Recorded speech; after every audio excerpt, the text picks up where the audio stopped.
जलजला 11:21 पर आया।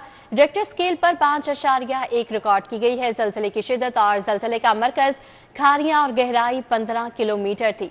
आपको अफसोसनाक खबर दे रहे हैं कि लाहौर और गिरदोनवा में जलजले के शदीद झटके महसूस किए गए हैं। लोग खौफजदा हो गए और कलमा तैयबा का विर्द करते घरों से बाहर आ गए हैं। जलजले के हवाले से मजीद तफसीलात जानेंगे। कोमल असलम हमारे साथ मौजूद हैं। जी कोमल, बताएगा क्या कोई इतलात मिली है, कहीं नुकसान हुआ है कि नहीं? जी बिल्कुल, लाहौर एक बार फिर जलजले की लपेट में आ गया। लाहौर में शदीद जलजले के झटके महसूस किए गए हैं और जलजला 11:21 पर आया। अगर रेक्टर स्केल की बात करें तो रेक्टर स्केल 5.1 रिकॉर्ड किया गया, जबकि जलजले की गहराई 15 किलोमीटर रिकॉर्ड की गई है और इसका ओरिजिनल जो था वो खारियां नज़्द पंजाब रिकॉर्ड किया गया है। अगर हम जानी नुकसान के हवाले से बात करें तो अल्हम्दुलिल्लाह कोई जानी नुकसान नहीं हुआ।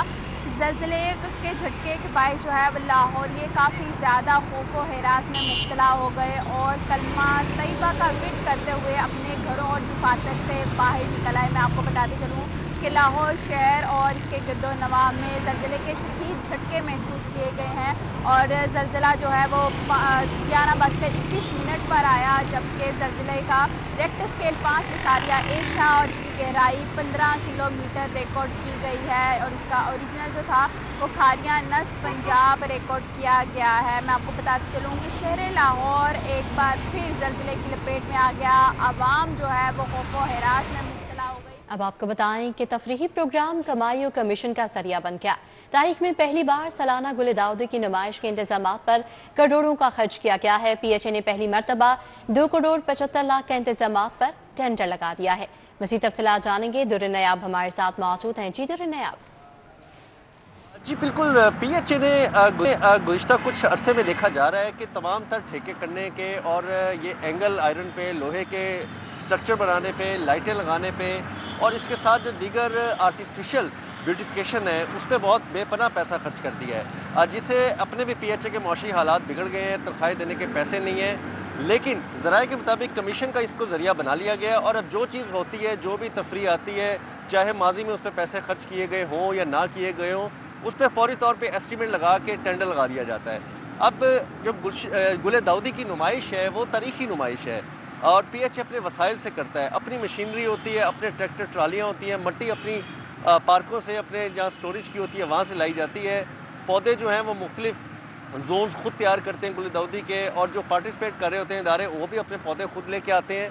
पार्क अपने होते हैं, ना कोई रेंटल प्रॉपर्टी लेनी पड़ती है। लेकिन अब PHA तारीख में पहली दफ़ा गुले दाऊदी की नुमाइश पे भी करोड़ों रुपए खर्च करेगा और 2 करोड़ 75 लाख का इस पर एस्टीमेट लगाया जा रहा है, जो कि बढ़ भी सकता है। और माजी में कई सालों से, बल्कि कई दहाइयों से जब ये नुमाइश लगती आ रही है तो PHA खुद ही उसका इंतज़ाम करता है, खुद ही उसका बीड़ा उठाता है और वो सारे काम इंतज़ामात खुद करता है।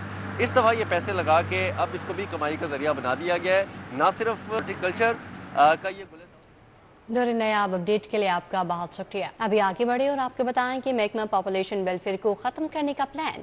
महकमा बहबूद आबादी को महकमा प्राइमरी हेल्थ में इज़ाम करने की तजवीज़। महकमा बहबूद आबादी के सेक्रेटरी ने समरी महकमा खजाना को अरसाल कर दी है। जम होने पर कोई इजाफी बजट खर्च नहीं होगा। महकमा पॉपुलेशन वेलफेयर के लिए असामियाँ खत्म कर दी जाएंगी। महकमा खजाना ने समरी रिस्ट्रक्चरिंग कमेटी के सामने रखने का नोट लिख दिया है। तो आपको आगाह कर रहे हैं कि महकमा पॉपुलेशन वेलफेयर को खत्म करने का प्लान किया गया है। महकमा बहबूद आबादी को महकमा प्राइमरी हेल्थ में जम करने की तजवीज़ भी ज़ेर गौर है। महकमा बहबूद आबादी के सेक्रेटरी ने समरी महकमा खजाना को अरसाल कर दी है। जम होने पर कोई इजाफी बजट खर्च नहीं होगा। महकमा पॉपुलेशन वेलफेयर के लिए असामियाँ भी खत्म कर दी जाएंगी। महकमा खजाना ने समरी रिस्ट्रक्चरिंग कमेटी के सामने रखने का नोट भी लिख दिया है। तो महकमा पॉपुलेशन वेलफेयर को ख़त्म करने का प्लान बनाया गया है। महकमा बहबूद आबादी को महकमा प्राइमरी हेल्थ में जम करने की तजवीज़ भी ज़ेर गौर है। महकमा बहबूद आबादी के सेक्रेटरी ने समरी महकमा खजाना को अरसाल कर दी है। जम होने पर कोई इजाफी बजट खर्च नहीं होगा। महकमा पॉपुलेशन वेलफेयर के लिए असामियाँ भी ख़त्म कर दी जाएंगी। वज़ीर आला की हिदायत पर महकमा दाखिला के जेल रिफॉर्म्स का सिलसिला जारी है। महकमा दाखिला ने जेल में कैदियों से मुलाकात के उसूल व ज़वाबित जारी कर दिए हैं। क्या उसूल व ज़वाबित जारी किए गए हैं, जानेंगे। अली साही हमारे साथ मौजूद हैं। जी अली साही, बताइएगा। जी बिल्कुल, महकमा दाखिला की जानिब से मुलाकातों के हवाले से SOP जारी कर दिए गए हैं और इसमें हदायत जारी की गई हैं कि आइंदा जो तमाम मुलाकातें हैं वो एज पर SOPs होंगी। तमाम सुपरिटेंडेंट्स और डिप्टी सुपरिटेंडेंट इस बात के पाबंद होंगे कि रोज़ाना की बुनियाद पर जितने भी मुलाकात शेड हैं वहाँ पे विजिट करेंगे। किसी भी कैदी की जितने भी खाना आएगा, जो भी सामान आएगा, उसमें बायोमेट्रिक करवा के तमाम चीज़ें इन कैमरा कैदी के हवाले की जाएंगी। मुलाकातियों को भी रोज़ाना की बुनियाद पर चेकिंग करके अंदर भिजवाया जाएगा। ये तमाम SOPs महकमा दाखिला की जानब से जारी किए गए हैं और तमाम सुपरिटेंडेंट्स को अमल दरामद की अहकाम जारी कर दिए गए। जी अली शाही, अपडेट के लिए आपका बहुत शुक्रिया। लाहौर बोर्ड का मैट्रिक इंटर इम्तिहान में नकल की रोकथाम के लिए ऐसा इक़दाम। इम्तिहानी सेंटर्स के CCTV कैमरों से मॉनिटरिंग के निज़ाम को मजीद फाल करने का फैसला। मजीद जानेंगे जुनेद रियाज से। जी जुनेद। जी, Lahore board of intermediate and secondary education ने फैसला किया कि आइंदा साल जो मैट्रिक और इंटरमीडिएट में नकल की रोकथाम के लिए CCTV कैमरों से जो है इम्तिहानी सेंटर्स की मॉनिटरिंग की जाएगी और ज़्यादा से ज़्यादा इम्तिहानी सेंटर्स में CCTV कैमरा जो है वो नस्ब किए जाएंगे।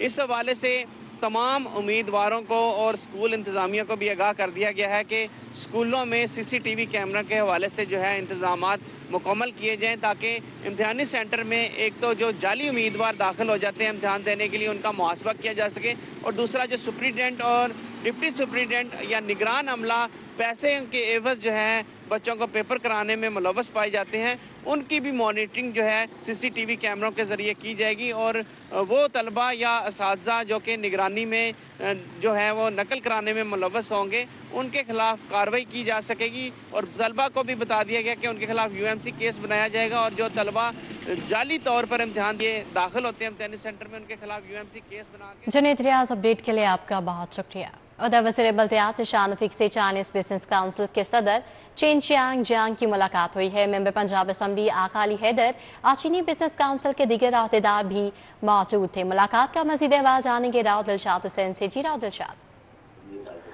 बिल्कुल जी, चाइनीज़ कारोबारी शख्सियात ने मुलाकात की है सूबाई वज़ीर बल्दियात ज़ीशान रफीक से, और ये चाइनीज़ बिजनेस काउंसिल के सदर चिन चियान जियांग की क़यादत में ये वफद ने मुलाकात की है। मेंबर पंजाब असम्बली आगा अली हैदर और चीनी बिजनेस काउंसिल के दीगर अहदेदार भी इस मौका पर मौजूद थे। मुलाकात के दौरान कूड़े से तवानाई पैदा करने के मंसूबे पर तबादला ख्याल किया गया। चीनी वफद का लाहौर में वेस्ट से तवानाई बनाने के लिए प्लांट लगाने पर इजहार दिलचस्पी का मुजाहरा किया गया, जबकि इस मौका पर वज़ीर बल्दियात ने कहा कि चाइनीज़ बिजनेस काउंसिल की पेशकश का खैर मकदम करते हैं। जिला पंजाब के सुथरा पंजाब के अगले मरहले में काम शुरू कर दिया गया है, जबकि पंजाब में कूड़े से डीजल और गैस पैदा की जाएगी।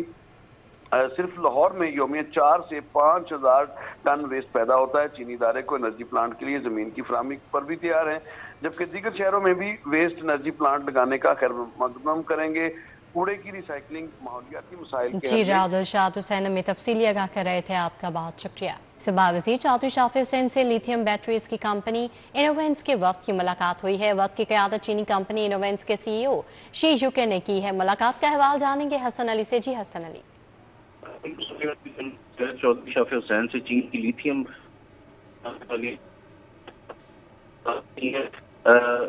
चीन की सरमायाकार कंपनी की पंजाब में लिथियम बैटरियों की असेंबलिंग और मैन्युफैक्चरिंग